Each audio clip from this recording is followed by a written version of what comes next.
Hey everybody, how you doing?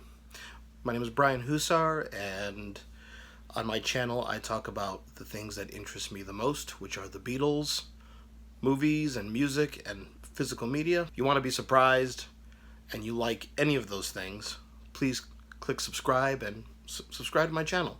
Let's hang out a bit.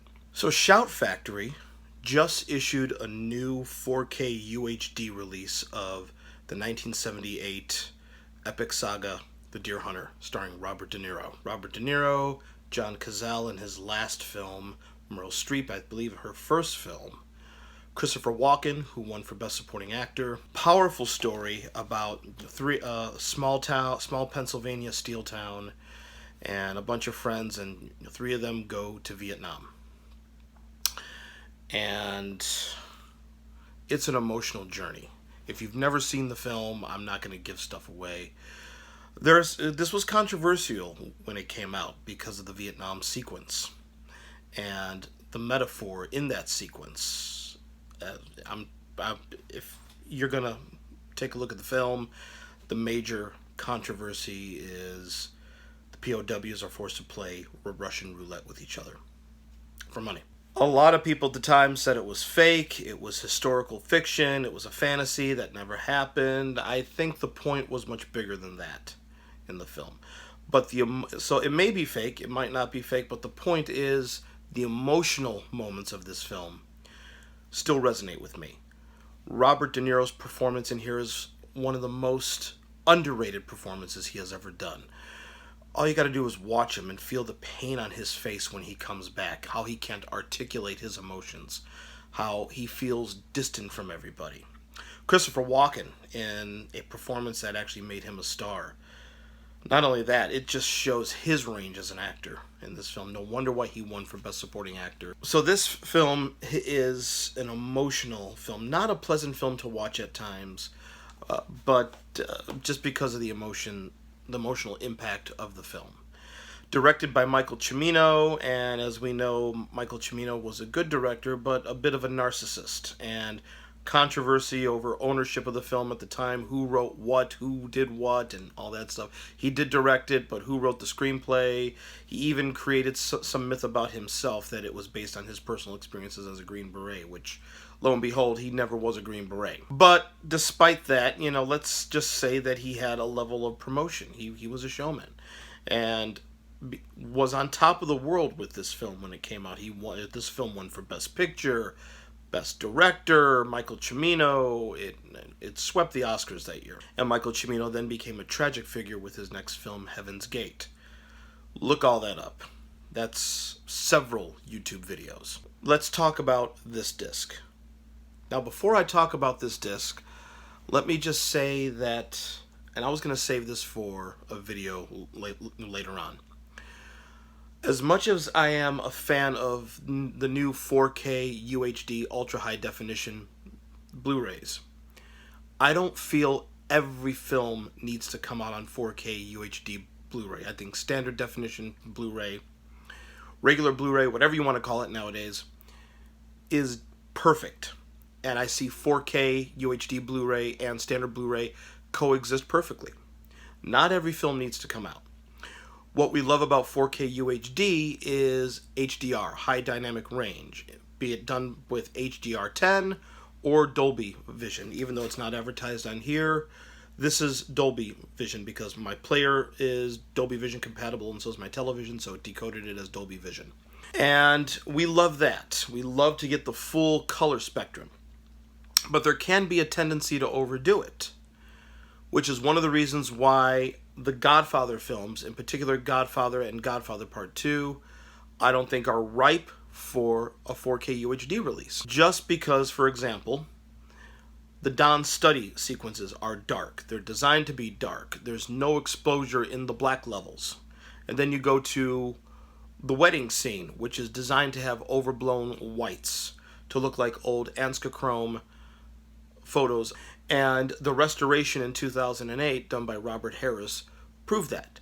So using HDR on the Godfather film's high dynamic range may be a disaster. And that can happen.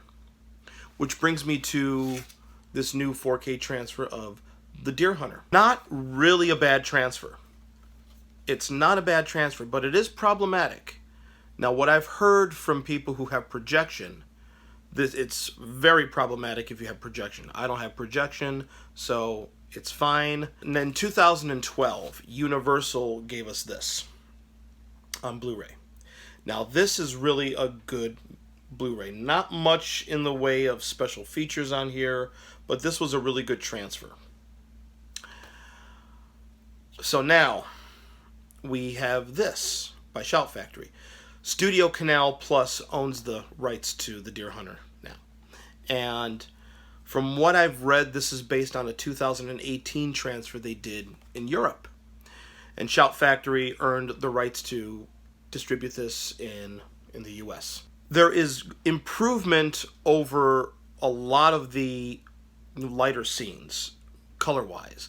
Not too much in the color spectrum, you know, to warrant HDR in this film, but there's definitely more detail in scenes that take place in daytime, the opening scenes that take place when they're going to the bar in Pennsylvania, technically Cleveland, Ohio, but that's beside the point.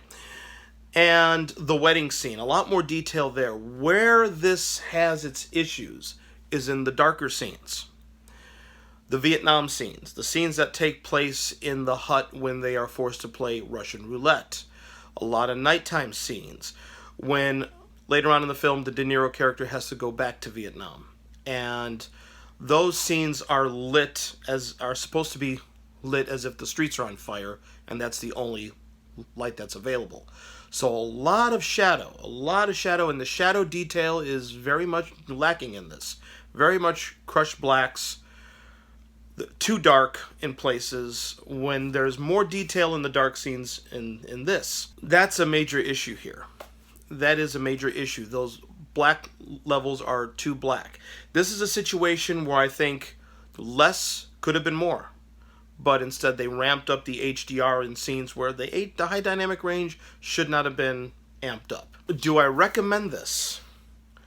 I will probably be watching this again just because of the detail in other scenes, and on top of that, the 5.1 surround sound does come from what I've read, the 6-track 70mm soundtrack, which to me is very good. But is this worth an upgrade?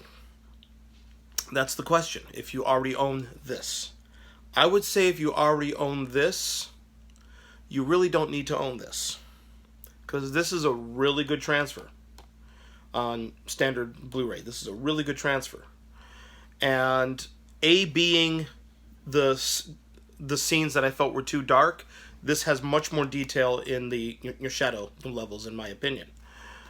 If you don't own this, by all means, I recommend this.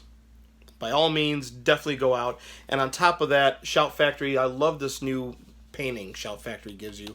I ordered it directly from Shout Factory, so I got a nice film poster with this new artwork. So this new artwork, I love this new painting.